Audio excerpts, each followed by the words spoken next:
BJP నుంచి ఆచార్య గారు, CPM నుంచి జూలకంటి రంగారెడ్డి గారు, టీడీపీ నుంచి ప్రతాప్ రెడ్డి గారు ఉన్నారు. ఇంకా సేపట్లో టీఆర్ఎస్ తర్వాత కాంగ్రెస్ నాయకులు పాల్గొంటారు చర్చలు.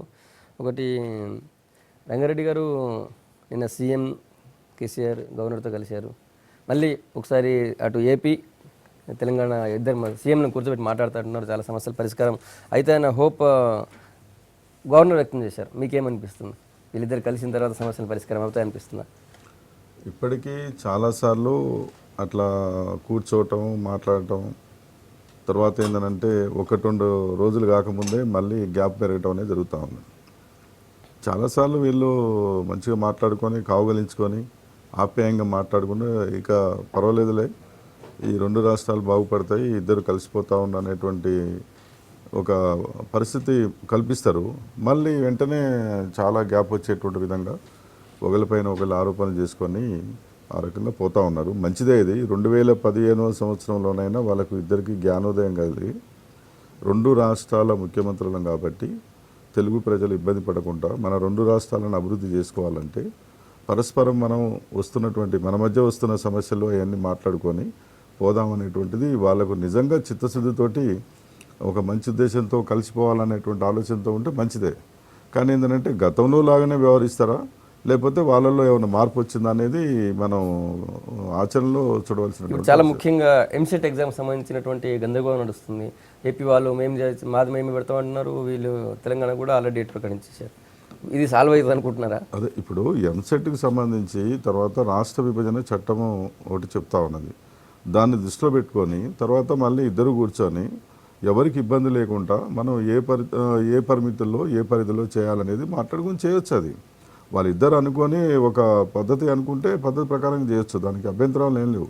కానీ ఏంటంటే కావాలనే దాన్ని జటిలం చేస్తూ ఎవరు నిర్వహించకుండా ఆ రకంగా ఏంటంటే విద్యార్థుల యొక్క జీవితాలతో ఆటలాడుకుంటా ఉన్నారు తప్ప మరొకటి కాదు. వాళ్ళు నిర్వహించాలని కాక ఒక అభిప్రాయానికి వస్తే నిర్వహించవచ్చు. ఆటంకాలు ఏమున్నాయి చెప్పండి? ఆ విభజన చట్టం ఏం చెప్తా ఉన్నది?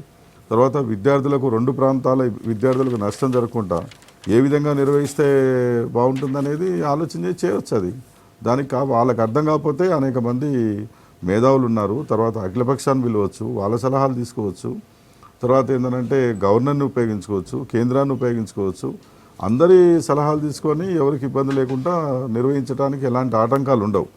వీళ్ళ బుద్ధి సక్రమంగా ఉందా లేదా అనేది చూడాలి. వీళ్ళ బుద్ధి సరిగ్గా ఉంటే అది సరిగ్గా నిర్వహించవచ్చు. వీళ్ళ బుద్ధి వంకరగా ఉంటే దాన్ని ఏదో పేరుతోటి పెండింగ్లో పెట్టి విద్యార్థుల యొక్క జీవితాలతోటి ఆటలాడుకునే పని చేస్తున్నారు.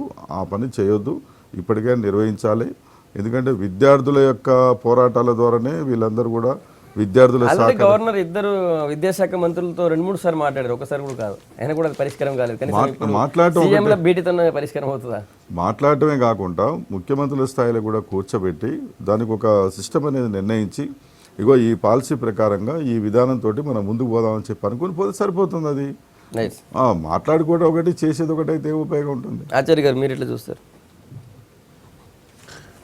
ఈ 2 ప్రభుత్వాలు వచ్చిన తర్వాత మొదలే గతంలో జరిగినటువంటి దాంట్లో కోర్టు జోక్యం చేసుకుంటే తప్ప ఈ 2 ప్రభుత్వాలు కూడా ముందుకు పోయినటువంటి పరిస్థితి అప్పుడు లేకుండే. అంటే భవిష్యత్తు కూడా దాన్ని వీళ్ళు పునరావృతం కాకుండా విద్యార్థుల భవిష్యత్తును దృష్టిలో పెట్టుకొని త్వరితగతిన పూర్తి చేయాల్సినటువంటి బాధ్యత ఈ 2 ముఖ్యమంత్రుల పైన ఉంది. సమస్యని సానుకూలంగా పరిష్కరించుకునేటువంటి వ్యవస్థని 2 ముఖ్యమంత్రులు కూడా చేస్తే అవుతుంది. కానీ ఇప్పుడు వీళ్ళిద్దరూ ఒకరినొకరు చూసుకొని విద్యార్థుల భవిష్యత్తుని నాశనం చేసే విధంగా ఆలోచన చేయొద్దు అనేది ఇవాళ మేము కోరుతున్నాం. ఆ దిశలో పోవాలి. మరి రేపు ఈ 2 ముఖ్యమంత్రుల యొక్క ఆలోచన విధానం విద్యార్థుల భవిష్యత్తుకు ఆటంకం కలగకుండా చేసేటువంటి దానికి మనందరం కూడా ఆ దిశలో పయనించేందుకు అది చేయాలి. 2 రాష్ట్ర ప్రభుత్వాలు కూడా పంతాలకు పోకుండా విద్యార్థుల భవిష్యత్తుని సాఫీగా ముందుకు వెళ్ళేటటువంటి ప్రక్రియను ప్రారంభిస్తే బాగుంటుంది. రైట్. ప్రతాప్ రెడ్డి గారు మీరు చెప్పండి, 2 ముఖ్యమంత్రులు కలిసే అవకాశం ఎప్పుడు ఉంటుంది, ఎట్లా అనిపిస్తుంది? 2 రాష్ట్రాలు కొత్తగా ఏర్పడ్డాయి.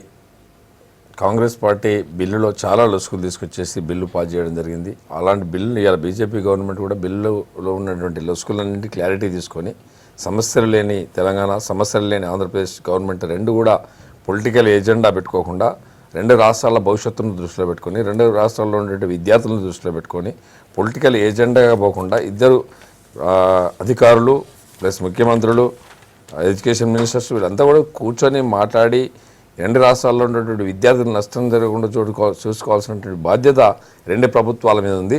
మరి ప్రభుత్వాలు వేరు, పార్టీలు వేరు.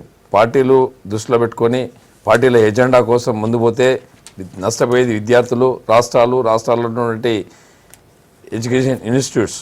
కాబట్టి రెండింటినీ రాజకీయ ఎజెండాగా చూడకుండా, పొలిటికల్ ఎజెండాగా చూడకుండా రాష్ట్ర భవిష్యత్తు కోసం రెండు ప్రభుత్వాలు ఆలోచన చేయాల్సినటువంటి అవసరం ఉంది. మరి ఇద్దరు కూడా కూర్చొని గవర్నర్ గారు కూడా చాలాసార్లు చొరవ తీసుకున్నారు. దాన్ని ఎప్పుడు కూడా డిబేట్ కాకుండా సమస్యను పరిష్కరించే విధంగా ప్రయత్నం చేయాల్సినటువంటి అవసరం ఉంది. ఈ లొసుకులన్నిటికీ కూడా కారణం కాంగ్రెస్ గవర్నమెంట్ గతంలో తొందరపడి బిల్లు రావాల్సిన అవసరం ఉంది. ఆ బిల్లులో మరి మేధావులను కూర్చుండబెట్టి రెండు రాష్ట్రాల్లో ఉన్నటువంటి నాయకులను కూర్చుండబెట్టి డిబేట్ చేసి మరి సమస్యలు క్రియేట్ కాకుండా చూసుకోవాల్సిన అవసరం ఉంది. ఒక ఎడ్యుకేషన్ కాదు, ఈ ఎడ్యుకేషన్ కానీ, పవర్ కానీ, ఇరిగేషన్ కానీ వాటి చాలా సమస్యలు ఉన్నాయి.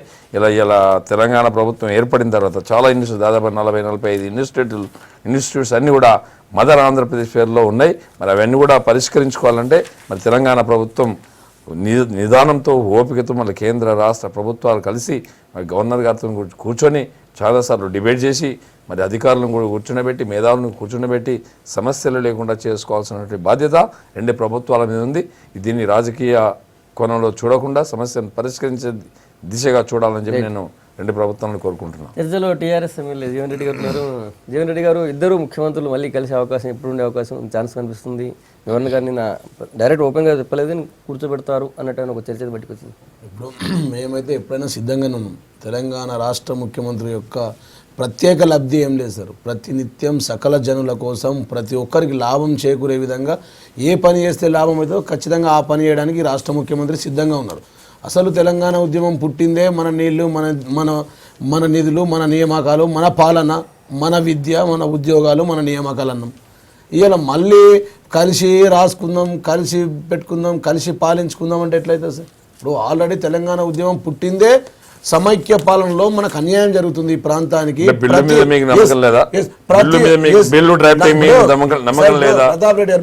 కాంగ్రెస్ పార్టీ బిల్లు పెట్టినప్పుడు డ్రాఫ్టింగ్ చేసినప్పుడు కేసీఆర్ గారు దగ్గరున్నారు. పార్లమెంట్ లో బిల్లు పెట్టి మేము చెప్పినాం మొదట తెలంగాణ రావాలన్న బిల్లులో అనేక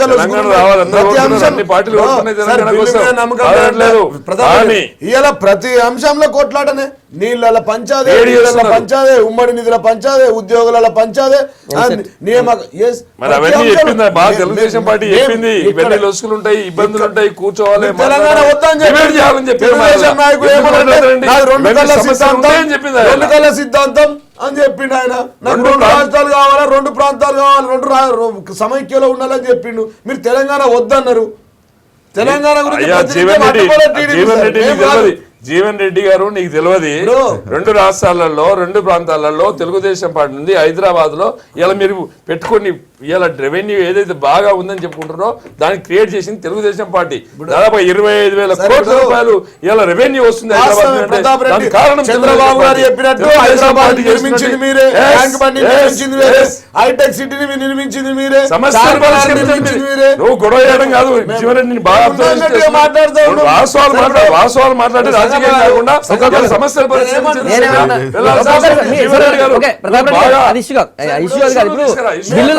బిల్లుల లొసుగుల గురించి చర్చ కాదు. ఇద్దరు సీఎంలు కూర్చొని మాట్లాడితే సమస్య పరిష్కారం అవుతుందా? ఒక అలాంటి అవకాశాలు ఉన్నాయా? కూర్చున్నారు, ప్రతాప్ రెడ్డి గారు మాట్లాడినప్పుడు నేను మాట్లాడలేదు సార్. నేను మాట్లాడింది చెప్తే చర్చ ఏమైనా జరుగుతుంది. ఇప్పుడు ఇద్దరు మాట్లాడితే ఏమర్థమవుతుంది సార్? ఒకటి మేము చాలా స్పష్టంగా రెడ్డి గారు మీరు ఇష్యూ డైవర్ట్ చేస్తున్నారు. ఇద్దరు ముఖ్యమంత్రులు కూర్చునే అవకాశం ఉందా లేదా? కూర్చుంటే సమస్య బిల్లు దగ్గర మేమేమంటున్నామంటే మా రాష్ట్ర ముఖ్యమంత్రి వర్యులు తెలంగాణ రాష్ట్రం ఏర్పడ్డ తర్వాత బంగారు తెలంగాణ నిర్మించుకోవడానికి సకల జనుల ప్రయోజనాలు లబ్ధి కోసం ఏదైతే పనులు ఉంటాయో ఖచ్చితంగా మేము అవసరం వచ్చి గవర్నర్ గారు పిలిస్తే మా రాష్ట్ర ముఖ్యమంత్రి సిద్ధంగా ఉన్నారు. నిన్న కూడా నేను గవర్నర్ దగ్గరికి వెళ్ళినప్పుడు చాలాసేపు మాట్లాడి అన్ని విషయాలలో మా ఒకటే ఎజెండా సార్, గతంలో తెలంగాణ రాష్ట్రాన్ని సాధించడం, ఇప్పుడు బంగారు తెలంగాణ నిర్మించడానికి ఏం చేస్తే బంగారు తెలంగాణ ఏర్పడుతుందో అదే అంశం దిక్కు మేము ఉన్నాం. మేము ఒకవేళ ఇద్దరు ముఖ్యమంత్రులు కూర్చోడానికి గవర్నర్ పిలిస్తే ఖచ్చితంగా మేము కూర్చుంటాం. మేము మా ఒకటే ఎజెండా ఉంది. గతంలో మేము అనుకున్నటువంటి ప్రతి అంశంలో ఇవాళ తెలంగాణ వచ్చింది కదా, నీళ్లలో అన్యాయం జరుగుతుంది, విద్యలో అన్యాయం జరుగుతుంది, నియామకాల్లో అన్యాయం జరుగుతుంది, ఉద్యోగాలు అన్యాయం జరుగుతుంది, మేము ఒప్పుకోం సార్. ప్రతి నిమిషం మేము ఆ అంశం మీదే తెలంగాణలో తెలంగాణ రాష్ట్రం కాంగ్రెస్ బిల్లు పెట్టారు, బీజేపీ మద్దతు ఇచ్చింది, తెలుగుదేశం పార్టీ లేఖ ఇచ్చింది. ప్రతాప్ రెడ్డి గారు మాట్లాడితే ఎవరు ఒక్క నిమిషం మీరేమో చెప్తున్నారు. ఇప్పుడు విభజన చట్టము ఏం చెప్తున్నది, తర్వాత ఏంటంటే గతంలో ఏ విధంగా మనం ఎంసెట్ నిర్వహించాము, ఇప్పుడు 2 రాష్ట్రాలు ఏర్పడిన తర్వాత ఏ పద్ధతిలో వ్యవహరిస్తే మనం అది నడిపిస్తే 2 ప్రాంతాల విద్యార్థులకు నష్టం జరుగుతుంటుంది అనేది ఒక విధానం అనేటువంటిది. అది ఇద్దరు ముఖ్యమంత్రులు కూర్చొని చక్కగా మాట్లాడుకొని, ఇద్దరు కూడా అనుభవం ఉన్న వాళ్ళే, వాళ్ళకు తెలియదని కాదు, అన్ని విషయాలు తెలుసు. కాబట్టి ఏంటంటే దీన్ని మరొక జటిలం చేసుకోకుండా ఈ సమస్యని ఇద్దరు కూర్చొని దాన్ని ఒక నిర్ణయం తీసుకొని దాని ప్రకారంగా ఇష్యూగా తయారు చేసుకొని దాన్ని జటిలం చేసుకొని ప్రొలాంగ్ చేసుకుంటూ పోతే ఏంటంటే తెలుగు ప్రజలు విద్యార్థులు అందరూ నష్టపోతారు. అది వాళ్ళిద్దరికి తెలియక కాదు, ఇద్దరు తెలివైన వాళ్ళు, అనుభవం ఉన్న వాళ్ళు, తర్వాత ప్రతి విషయం పైన అవగాహన ఉన్నటువంటి వాళ్ళు కాబట్టి తెలియక కాదు, కావాలనే ఈ రకంగా చేస్తున్నా అనేటువంటి అనుమానం అందరిలో వస్తుంది. ఇద్దరు కూడా. కాబట్టి అది మనసులో ఉంచుకోకుండా రాజకీయాలు పక్కకు పెట్టి రాష్ట్ర భవిష్యత్తు, తెలుగు ప్రజల భవిష్యత్తు, విద్యార్థుల భవిష్యత్తును దృష్టిలో పెట్టుకొని ఒక మంచి పద్ధతుల్లో వాళ్ళు చర్చించుకొని ఏంటంటే సామరస్యంగా ఆ రకంగా నడపటం అనేది అవసరం తప్ప మరొకటి కాదనేది మేము చెప్పదలుచుకున్నాం. ఈ 2015 సంవత్సరంలో అయినా కొంచెం జ్ఞానం తెచ్చుకొని ఆ రకంగా చర్చలో కాంగ్రెస్ నుంచి సీనియర్ నాయకుడు మల్లిరావు గారు వచ్చారు. రవి గారు మీకేమనిపిస్తుంది? వీరిద్దరు ఎప్పుడు కూర్చునే అవకాశం కనిపిస్తుంది? కూర్చుంటారా? అంటే గవర్నర్ ప్రయత్నం చేస్తున్నారా? అట్లాంటివి కనిపిస్తుందా? ఇద్దరు కూడా కూర్చోవాలని కోరుకుంటున్నాను. ఎందుకంటే తెలంగాణలో ఉన్న విద్యార్థులు కానీ ప్రజలు కానీ, ఆంధ్రప్రదేశ్లో ఉన్నటువంటి విద్యార్థులు కానీ ప్రజలు కానీ వాళ్ళ భవిష్యత్తును గురించి చాలా ఆందోళన పడాల్సిన పరిస్థితి. చదువుకోవాల్సిన టైం వదిలిపెట్టి ఏమవుతుందో అనేటటువంటి భావం కలగకుండా ఉండటానికి ఇద్దరు ముఖ్యమంత్రులు కూర్చొని మాట్లాడుకుని ఒక అవగాహనకు వచ్చి వెంటనే దీని మీద ఒక పరిష్కారం తీసుకుని రావాలా.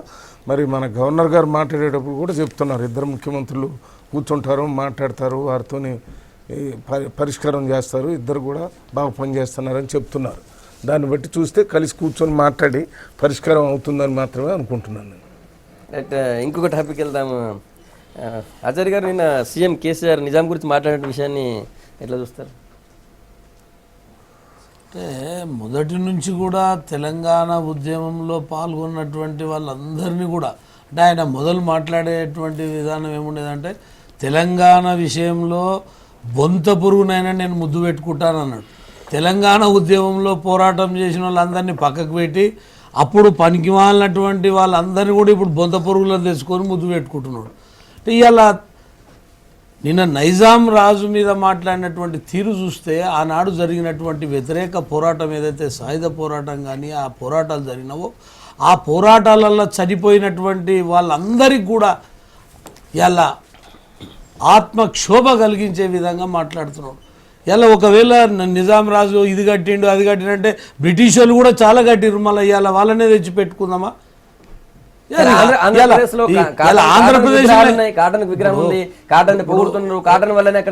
ఎలా కాటన్ ఎన్ని కట్టినా ఏదెన్ని కట్టినా ప్రభుత్వాలు కట్టించినాయి అని చెప్పి ఆ ప్రభుత్వాలను నెత్తిలో పెట్టుకుందామా? అది కాదు కదా.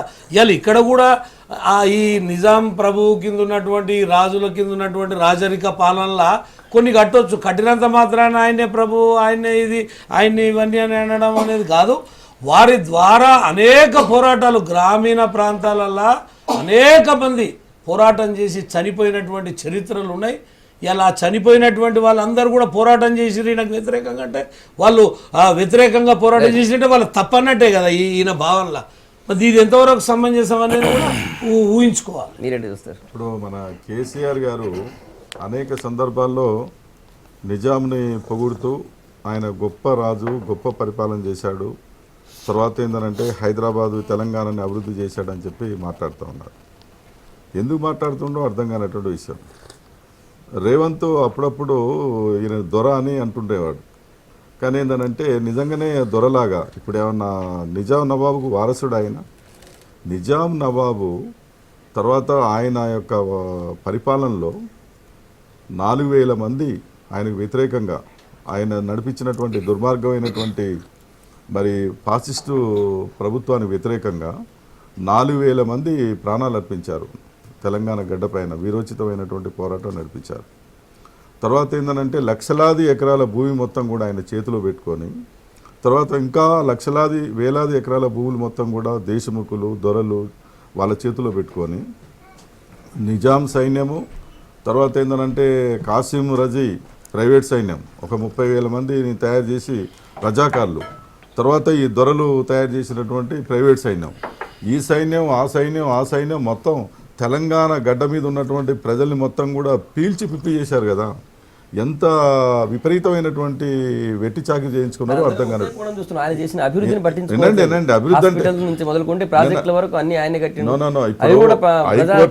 హైకోర్టు ఒకటి, తర్వాత ఉస్మానియా హాస్పిటల్, తర్వాత రైల్వే స్టేషన్, మిగతా బిల్డింగ్స్ ఇవన్నీ అడ్మినిస్ట్రేషన్.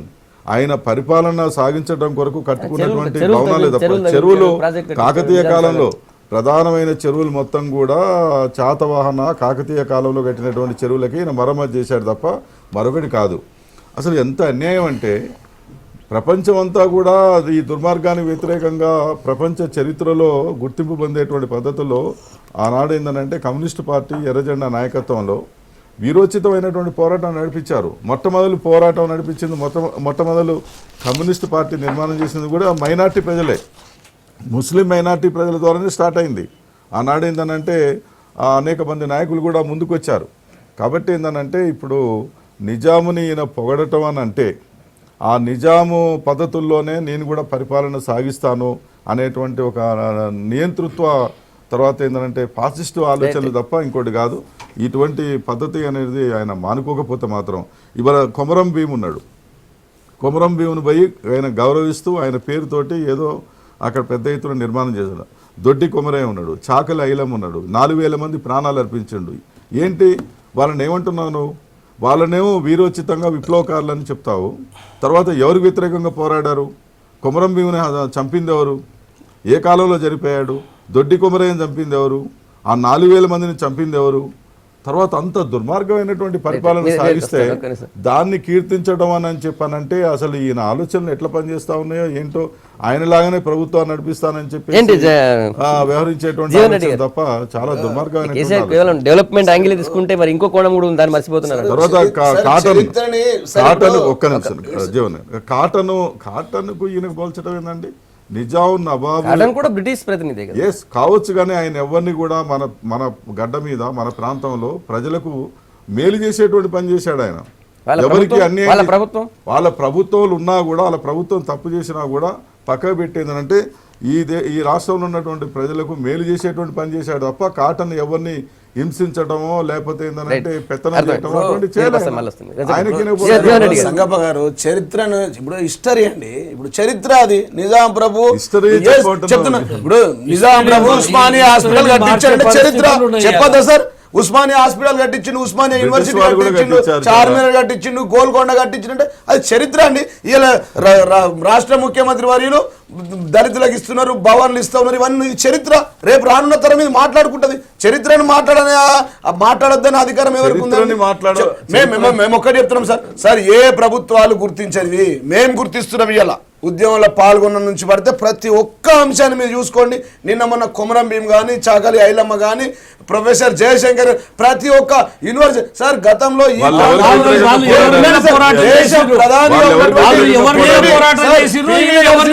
పేర్లు గుర్తించినటువంటి గత ప్రభుత్వాలు సార్. అట్లాంటి నాయకుల పేరు మేము గుర్తించాం. చరిత్ర సార్. ఇప్పుడు సంగప్ప గారు చరిత్రని ఎవరు దాచలేరు. ఇలా రాష్ట్ర ముఖ్యమంత్రుల చరిత్ర ఏదుంటే కూడా రేపు రానున్న తరం చదువుకుంటది. గతంలో నిజాం ప్రభు మంచి చేసి చెడు చేసిరు సార్. 4,000 మంది చనిపోయారా లేదా? సార్, చంపారా లేదా? మేము కాదంటే కదా. కొమరం భీముని ఎవరు చంపారు? ఇప్పుడు దొడ్డి కొమరైన ఎవరు ఇప్పుడు చంపారు? వినండి సార్, ఉద్యమ కాలంలో అసూలు భాషణ మాట మేము కాదనట్లేదు. రజాకారులు ఏ కానీ విధంగా అన్యాయం మేము ఏ కొరకు ఉద్యమం చేసేది వాళ్ళు? మేమేమంటాం మంచి అంటే చెప్పాల్సిన దేని ఒకటి కొరకు వినండి ఉద్యమం చేసిండ్రు? సంజయ్ గారు, అంటే వినండి, చాలా మీరు అట్లా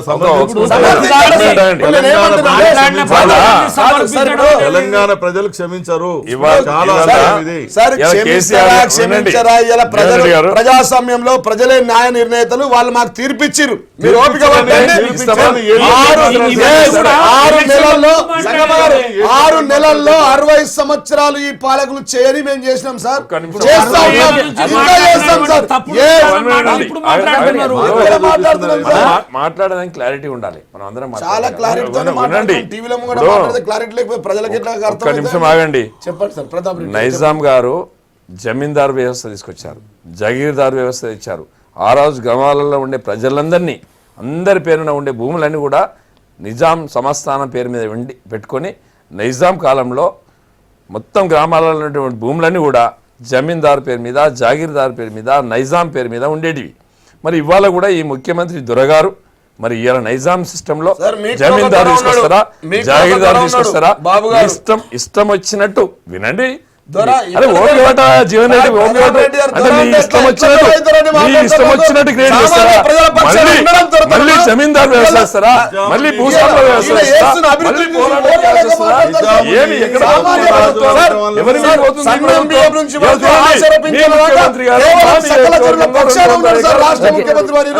మళ్ళీ భూస్వామ్య వ్యవస్థ రాజరికంలో కొన్ని తప్పులు జరిగి ఉండొచ్చు. ఆయన ఇప్పుడు రంగారెడ్డి గారు ఆదర్శం ఆయన రెండు 4,000 మంది పోరాటం చేశారు. ఎవరి మీద చేసిండ్రు? నైజాం గవర్నమెంట్ మీద పోరాటం చేశారు. ఒక దిక్కు పోతాడు, నైజాం గవర్నమెంట్ మీద పోరాటం చేసిన వాళ్ళందరికీ భవన్లు కట్టిస్తా, విగ్రహాలు కట్టిస్తా, కోట్ల రూపాయలు పెడతా, పార్కులు పెడతా అని ఒక దిక్కు చెప్పుకొస్తాడు. ఇంకొక దిక్కు చెప్తాడు నైజాంను పొగుడుతాడు, ఈ ప్రభుత్వం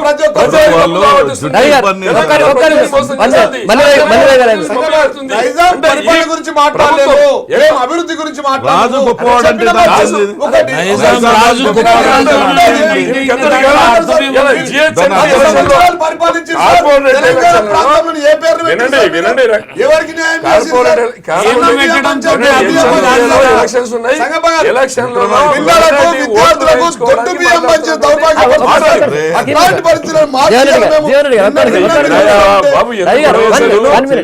చరిత్ర విను. నువ్వు ఎందుకు చెప్తాదే కాదు చెప్పండి. ఎక్కడ దొరండి? సన్నం బియ్యం పంచడం ద్వారా, దళితుల భూములు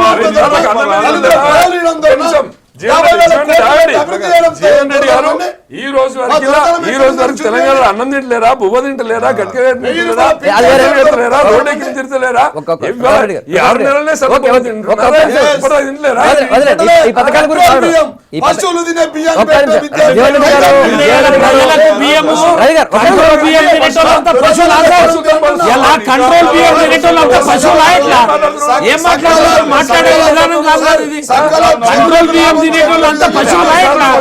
అంటే ఆ ప్రభుత్వమే ఇస్తుంది కదా కంట్రోల్ బియ్యం. ఏం మాట్లాడుతున్నారు? పశువులా? పశువులు రేషన్ షాపులలో దొడ్డు బియ్యం ఇస్తున్నది అంటే పశువులకి ఏం మాట్లాడుతున్నారు? శాసనసభ అతి సామాన్య పట్టించుకునే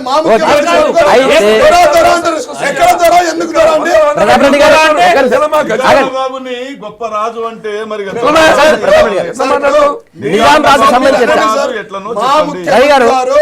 సాధారణ ప్రజల బీద ప్రజల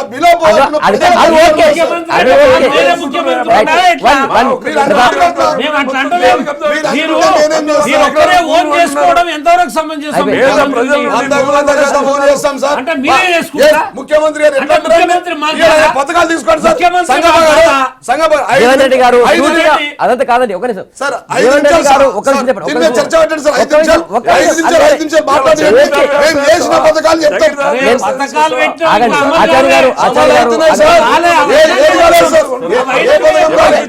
ప్రతాప్ రెడ్డి గారు ప్లీజ్ ఒక్క నిమిషం సార్. రవి గారు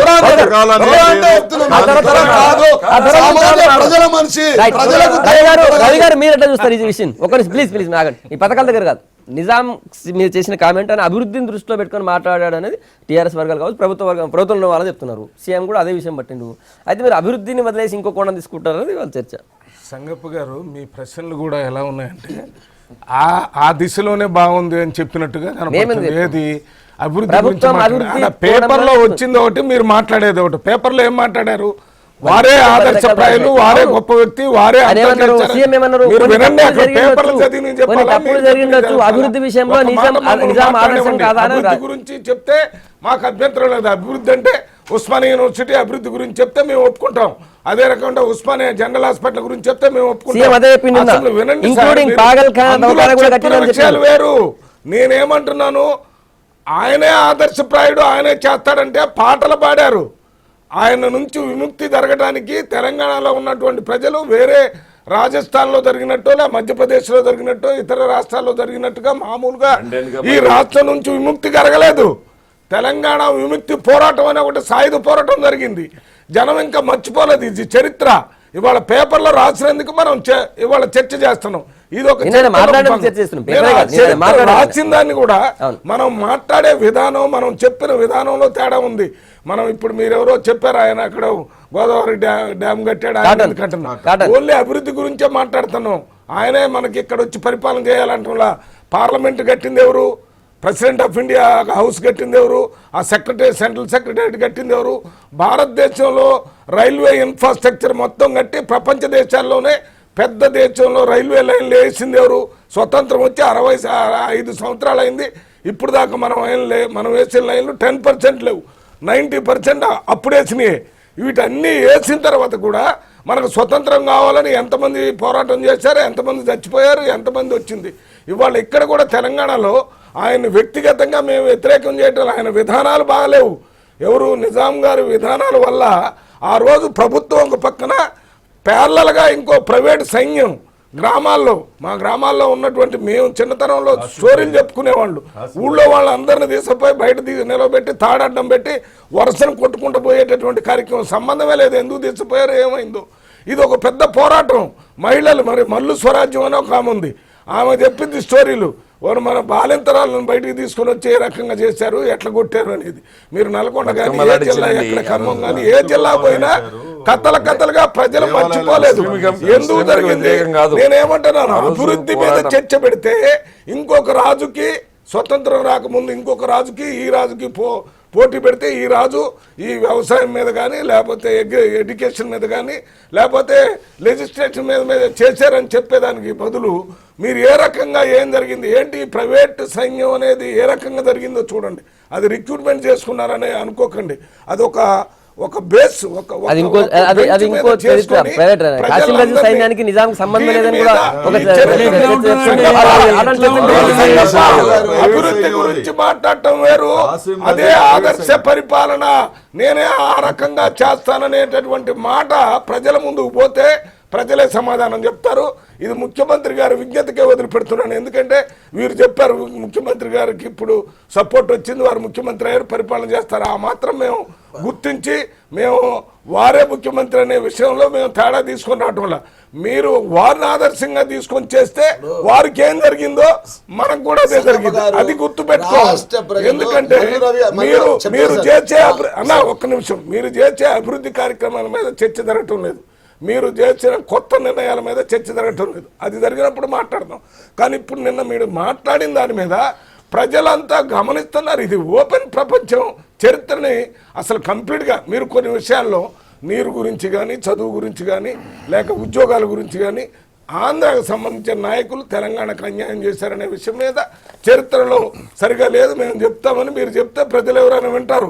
అప్పుడు జరిగిన దాన్ని ఇప్పుడు ఇంకో కోణంలో చూపిస్తే మున్సిపల్ అనేది హైదరాబాద్లో జరిగేటటువంటి కార్పొరేషన్ ఎన్నికలను దృష్టిలో పెట్టుకోను, లేకపోతే రేపు వచ్చేటటువంటి ఎన్నికల్లో ఓటు రావాలని రకంగా జిహెచ్ఎంసీ ఎలక్షన్ చరిత్ర- నిజాం గురించి మాట్లాడారు. చేస్తుంది అదే.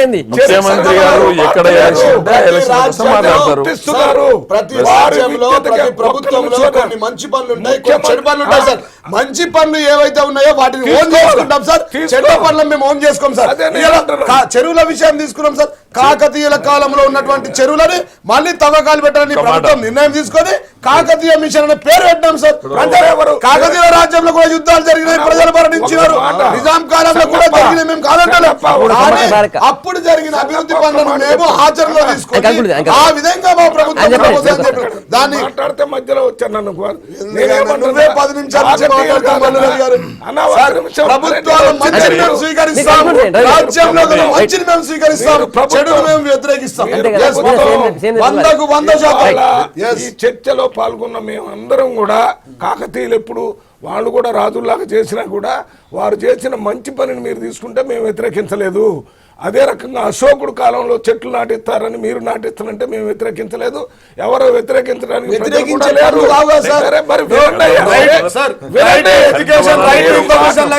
రైట్ టు డ్రింక్ వాటర్ అని వాటర్ సప్లై చేస్తున్నాం సార్. అవి మంచి పనులు కొన్ని రాజ్యాల్లో జరిగినాయి, మేము ఆచరణ తీసుకొని మేము చేస్తా ఉన్నాం. అదే కాకతీయుల కాలంలో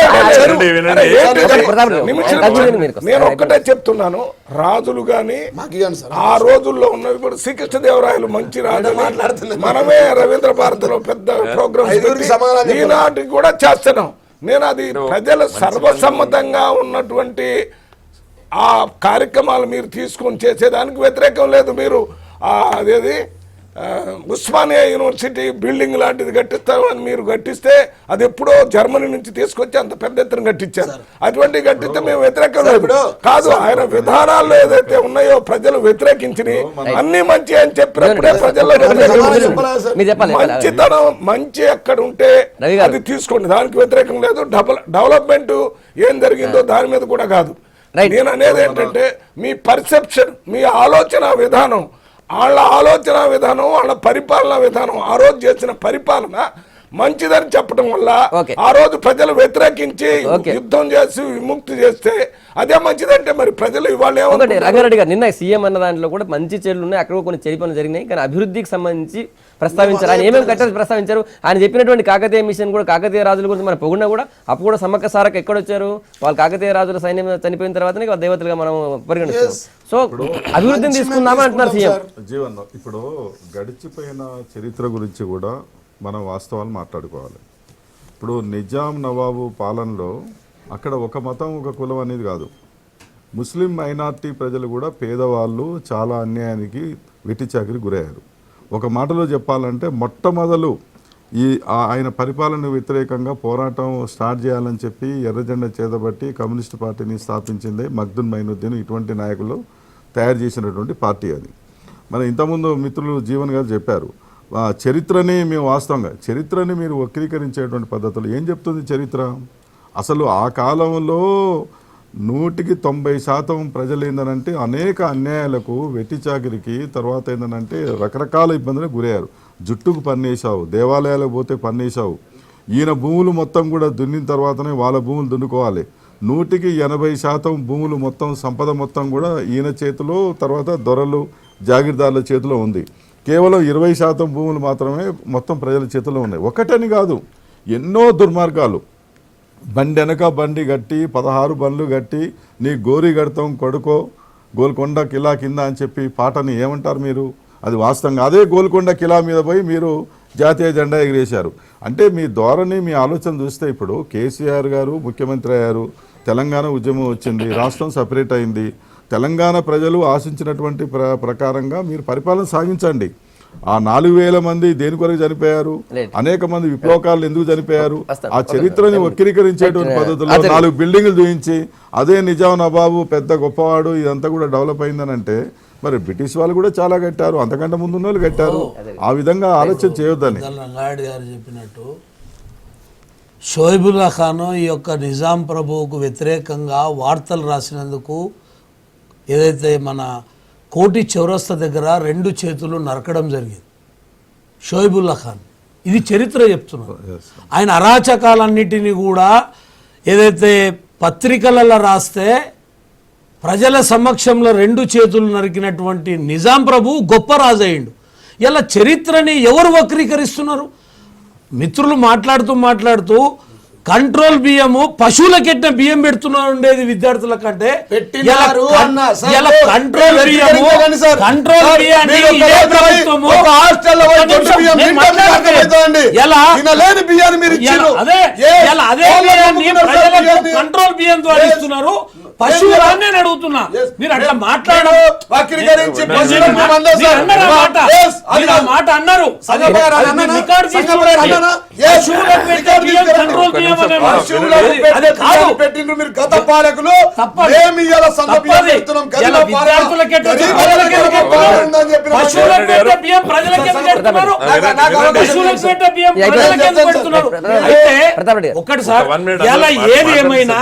ఇలా ఏది ఏమైనా పదండి పోదాం. నిజాం వ్యతిరేకంగా పోరాటం చేసి అసూలు బాసిన ప్రజల యొక్క ఆత్మశాంతి కలగకుండా అశాంతి కలిగించండి ముఖ్యమంత్రి. ఇలా ఆత్మశాంతి కలిగించకుండా అశాంతి కలిగించండి ఇలా ముఖ్యమంత్రి. దీనికి ఇలా క్షమాపణ చెప్పాలి. ఇలా 1000 మందిని పొట్టలో పెట్టుకున్నాడు, 1000 మందిని చనిపోయినరు ఆయనకు వ్యతిరేకంగా పోరాటం చేసి. ఇలా ముఖ్యమంత్రి వైఖరి ఎట్లుందంటే ఆనాడు నిజాం కింద పరిపాలన చేసినటువంటి గ్రామాలలో దొరలు ఎవరైతున్నారో ఇలా వాళ్ళకు వారసునిగా మాట్లాడుతున్నాడు కానీ ప్రజల వారసునిగా మాట్లాడతలేడు. దీన్ని గమనించాలి. వినండి, తెలంగాణ రాష్ట్రంలో గతంలో నైజాం మీద 200 సంవత్సరాలు పోరాటం చేసి విలీనం చేసుకుంది సెంట్రల్ గవర్నమెంట్. ఆ రోజు పటేల్ గారు వచ్చేసి మొత్తం సంస్థానాలన్నీ విలీనం చేసుకొని సంస్థానాలకు వ్యతిరేకంగా కేంద్ర ప్రభుత్వం ఆ రోజు ప్రజాస్వామ్యబద్ధంగా భారతదేశంలో ప్రతి పౌరుడు ఈ దేశానికి రాజ్యాంగానికి కట్టుబడి ఉండాలన్న ఉద్దేశంతో సంస్థానాలన్నీ మొత్తం విలీనం చేసుకొని ఆ రోజు తెలంగాణ ప్రజలు నష్టపోతున్నారు. తెలంగాణ ప్రజలు చాలామంది పోరాటాలు చేశారు నిజాం మీద, 1000 మంది ప్రాణాలు పోగొట్టుకున్నారు. అలాంటి వ్యక్తి ఇలా హైదరాబాద్లో ఉన్నటువంటి HMDAలో ఉన్నటువంటి ఎలక్షన్లు దృష్టిలో పెట్టుకొని ఓట్ల కోసం రాజకీయాలు చేయడము కరెక్ట్ కాదు. మరి ఏదేమైనప్పుడు మన జీవన్ రెడ్డి గారు సన్న బియ్యము బాబు,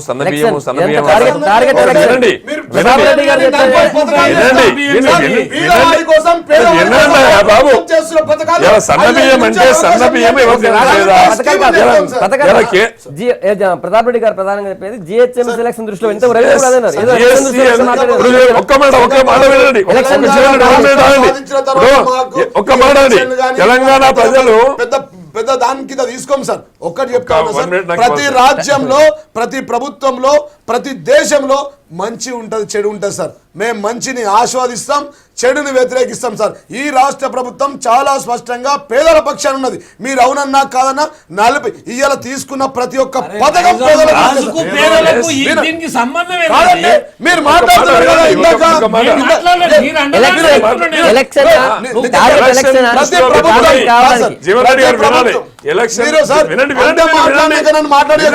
ప్రజలకు ఏం సమాధానం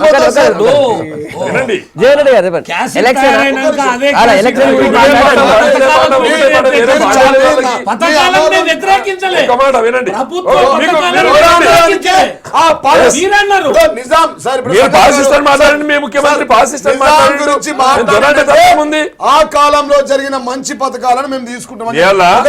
ఆగండి ప్రతాప్ రెడ్డి మాట్లాడండి. ఇప్పుడు ఒక మాట చెప్తాం సార్.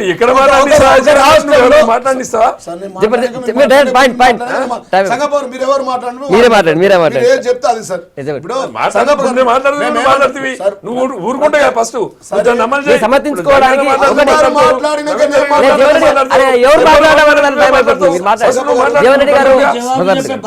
సంగప్ప గారు అందరికి సమాధానం చెప్పాలి. నంబర్ 1 ఎక్కువనే మాట్లాడాలి. Number 2, number 3 sir. ఇప్పుడు మేమేమంటారు సార్, ఏ ప్రభుత్వంలోనైనా కానీ మంచి పనులు, రాజ్యంలో కానీ రాజుల పాలన కానీ ఎప్పుడైనా ఎవరి పాలన నుంచైనా మంచి తీసుకుంటాం. ఏ సార్ మంచి చెప్పండి. జీవన్ నిజాం నవాబు గొప్పవాడు. మీరు ఆ విషయాలు మీరు చెప్పండి. నిజాం నవాబు మీరు ఏమంటారు చెప్పండి. సంగప్ప గారు నేను ఏమంటారు సార్, ఇప్పుడు గుజరాత్ ప్రభుత్వం అక్కడ ప్రజలందరికీ మంచి నీళ్ళు ఇచ్చింది అన్నాం సార్. మేము కూడా మంచి నీళ్ళు ఇస్తున్నాం సార్. ఆ విధంగా ఆ కాలంలో జరిగిన అభివృద్ధి బాగుంటే కొంత బాగుంది, మేము ఆ విధంగా చేస్తామన్నది తప్ప దాన్ని వక్రీకరించి రాజు అని ఇచ్చిండు. ప్రతి ఒక్క సార్ నువ్వు ఆయన కాదని ప్రతి ఒక్క అంశం సార్ తీయడం తర్వాత ఆయన గొప్ప రాజు అన్నాక సార్ సింపుల్ గా ఎక్కువ డిస్కషన్ లేకుండా ఒక మాటలో చెప్పేస్తా సార్. చెప్పండి మా రాష్ట్ర ముఖ్యమంత్రి వర్యులు కొన్ని వేల బుక్కులు చదివింది సార్, వేల బుక్కులు చదివి ఆయన చెప్తున్నా కొన్ని లక్షల వేల బుక్కులు చదివింది సార్. ఆ బుక్లలో ఉన్న మంచిని మేము తీసుకుంటాం సార్, చెడుని మేము తీసుకోం. మంచిని తీసుకుంటాం సార్, బంగారు తెలంగాణ నిర్మిస్తాం సార్. ఇదే వేదికపై వీళ్ళందరూ యాక్సెప్ట్ చేస్తారు సార్. సంగప్ప గారు అశోకుడి దగ్గర నుంచి ఇప్పుడు దాకా ఏ రాజు అయితే ప్రజలకు మేలు చేశాడో మంచి పని జరిగిందో అది తీసుకొని చేయండి, మాకు అభ్యంతరం లేదు. అదే చేస్తున్నాం కానీ కాకతీయుల కాలంలో చెరువులు నన్ను చెప్పలేను మాట్లాడు. సైలెంట్ వెంటనే ప్రతిదాన్ని మీరు వచ్చేస్తావేంది? ఇవాళ జరుగుతున్నది ఏంటో ఒకసారి గమనించండి.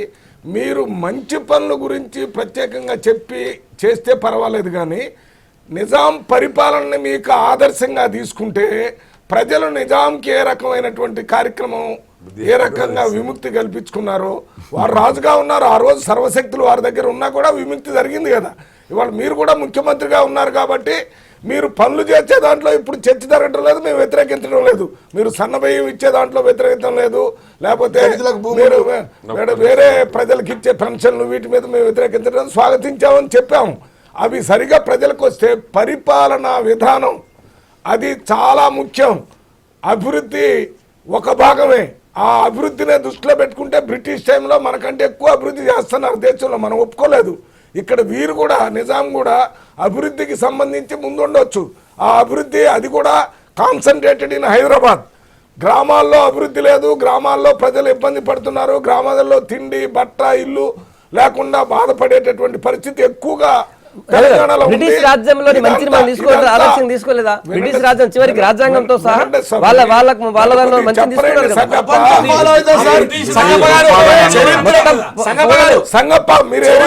ప్రపంచమంతా ఫాలో అవుతారు సార్, మంచిని తీసుకుంటారు, చెడు నిడిసబెడతారు. ప్రశ్న ఇచ్చారు ఏంటది? బ్రిటిష్ చేసినవి ఉన్నాయంటే బ్రిటిష్ లో ఉన్నటువంటి మంచిని కూడా ఇప్పుడు దాన్ని ఫాలో అవుతున్నాం కదా. 100% తీసుకోవాలని నేనే చెప్తున్నా, అశోకుడు తీసుకుంటున్నాం. కేసీఆర్ చెప్పింది అది చెప్తే మేము అభ్యంతరం కాదు, అభివృద్ధి మేము వ్యతిరేకతం కాదు. నిజాం టైంలో ఎడ్యుకేషన్ గురించి లేకపోతే శానిటేషన్ గురించి రోడ్ల గురించి హెల్త్ గురించి చేసినవి తీసుకొని మేము కూడా చేస్తామంటే మాకు అభ్యంతరం లేదు. కానీ నిజాం పరిపాలనే బాగా నిజామే బాగా చేశాడంటే దాన్ని వ్యతిరేకిస్తాను. మన మిత్రులు జీవన్ రెడ్డి గారికి ఏంటంటే, అయ్యా మాకు వేరే ఉద్దేశంతో మాట్లాడటం లేదు.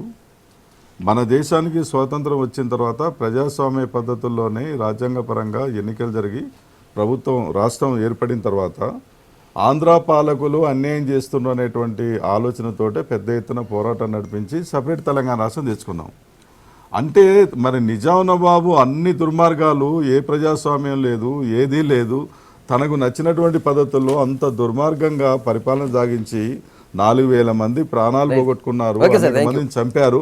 అంత దుర్మార్గమైనటువంటి ఫాసిస్ట్ పద్ధతుల్లో నడిపించినటువంటి నిజాం రాజుని గొప్ప రాజు అంటే, ఇక్కడ ముస్లిం పేదవాళ్ళు ఎవరు కూడా ముస్లిం మైనార్టీ ప్రజలు కేవలం కొద్ది మంది ఎవరన్నా మొదటి నుంచి బాగా ధనికులు ఉన్న వాళ్ళు ఏమైనా ఓట్లేస్తారని తప్ప ఈ మాట అన్నందుకు పేద మధ్య తరగతి ముస్లిం మైనార్టీ ప్రజలు కూడా ఎవరు ఈ మాట అన్నందుకు వాళ్ళకి ఓట్లేరు, వాళ్ళని హర్షించరు. చాలా ఉన్నాయి, సమస్యలన్నింటినీ పక్కన పెట్టి రాజకీయాలు చేయడం అనేది కరెక్ట్ కాదు. తెలంగాణ ప్రాంతంలో 10 జిల్లాల్లో రైతులు ఆత్మహత్య చేసుకుంటే పట్టించుకోరు, రైతుల కోసం మాట్లాడరు, నిజాం కోసం మాట్లాడతారు. ముసలోళ్ళకి పెన్షన్ రాక రోడ్లు ఎక్కితే వాళ్ళ కోసం మాట్లాడారు, నిజాం కోసం మాట్లాడారు. ఎక్కడ మాట్లాడుతున్నారు? ఆచార్య గారు, జూలకంటి రంగారెడ్డి గారు, ప్రతాప్ రెడ్డి గారు, జీవన్ రెడ్డి గారు, మల్లురాజు గారు, గుడ్ మార్నింగ్ తెలంగాణలో మీ అభిప్రాయాలు చెప్పినందుకు థ్యాంక్ యూ. ఇది వాళ్ళ గుడ్ మార్నింగ్ తెలంగాణ. రేపు మళ్ళీ ఇదే టైం కలుద్దాం. Stay tune.